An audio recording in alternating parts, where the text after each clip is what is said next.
everyone, Jake Berlin here with Apocalypse Movies, and this is our non-spoilers review of Assassin's Creed, the Michael Fassbender-led video game movie directed by Justin Kurzel, starring Fassbender, Marion Cotillard, Jeremy Irons, and a few others. So just a little backstory on the movie. It's based on the long-running video game franchise.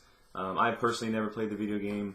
A lot of people love this game, love this franchise, wanted to see it do well on the big screen. Unfortunately, did not do as well critically, fan-wise, or financially, so hopefully they kind of figured out and moved forward with the sequel. But as far as this movie, just starting off, overall experience, I went in with a little bit, not super high expectations, but good enough expectations. I like the trailers, minus the whole song, the Kanye songs that were within the footage. The footage was really good, the action was cool, but I think that it kind of just lacked on financial marketing. You didn't see very much of it leading into its release. And going into the movie, I was kind of looking forward to the action, the 15th century action, going back and seeing Fassbender as this Assassin's Creed, with a whole bunch of them kind of facing off in the Spanish Inquisition, as they call it in the movie. Quite frankly, it is a little bit disappointing. I think that the whole going back and forth between present day and past kind of screwed with you a little bit confusing. Once the action started getting good, they cut back to present day because the machine was malfunctioning or something like that, and that was definitely the biggest disappointment for me. Fassbender was great in the character. The story of his present day character is pretty interesting. The fact that he's a criminal, he's actually a murderer in the movie, and so there's definitely some interesting backstories there. But just the kind of going back and forth just screwed with you a little too much, and there you can definitely see elements of success within the movie, and you can see where they were trying to go with it, but it just didn't come to fruition like they had hoped. I felt like the villain in present day, which I'm not going to say who it is, but it was a little bit lackluster. It wasn't kind of like as big as you would want it for a video game movie. It felt too easy and too predictable at the same time. And so that kind of just took you out of it a little bit, halfway through the movie, you just kind of see where this is going. But as far as the action goes and the bits that we got, they were really cool. The choreography was really, really cool, using a bunch of different weapons and the kind of technology they had, both past and present.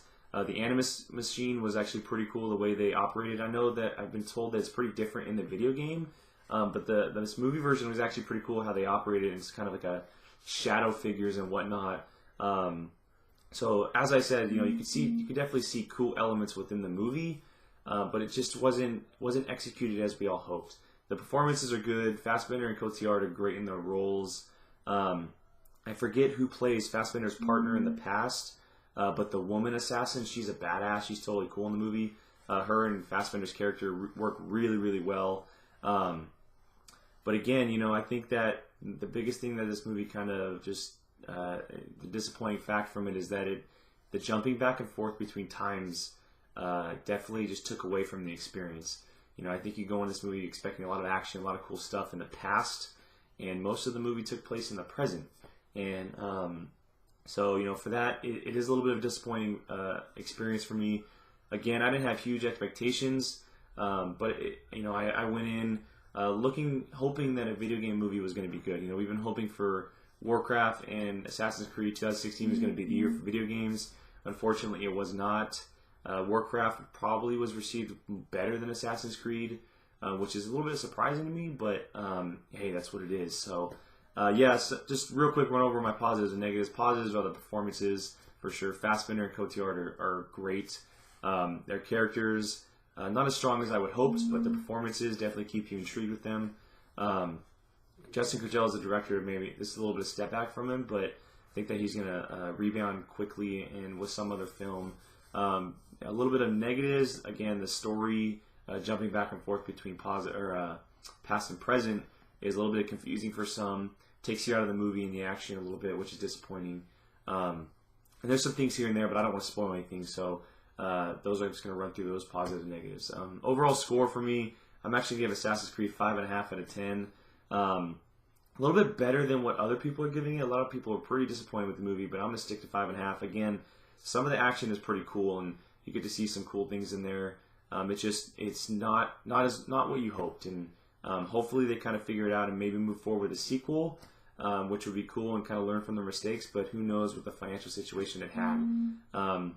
So again, Assassin's Creed 5.5 out of 10. I am Jake Berlin. Make sure you subscribe to this YouTube channel. Give us a like, share. We really, really appreciate it. Check out all our movie reviews, movie news every week. And until next time, see you later.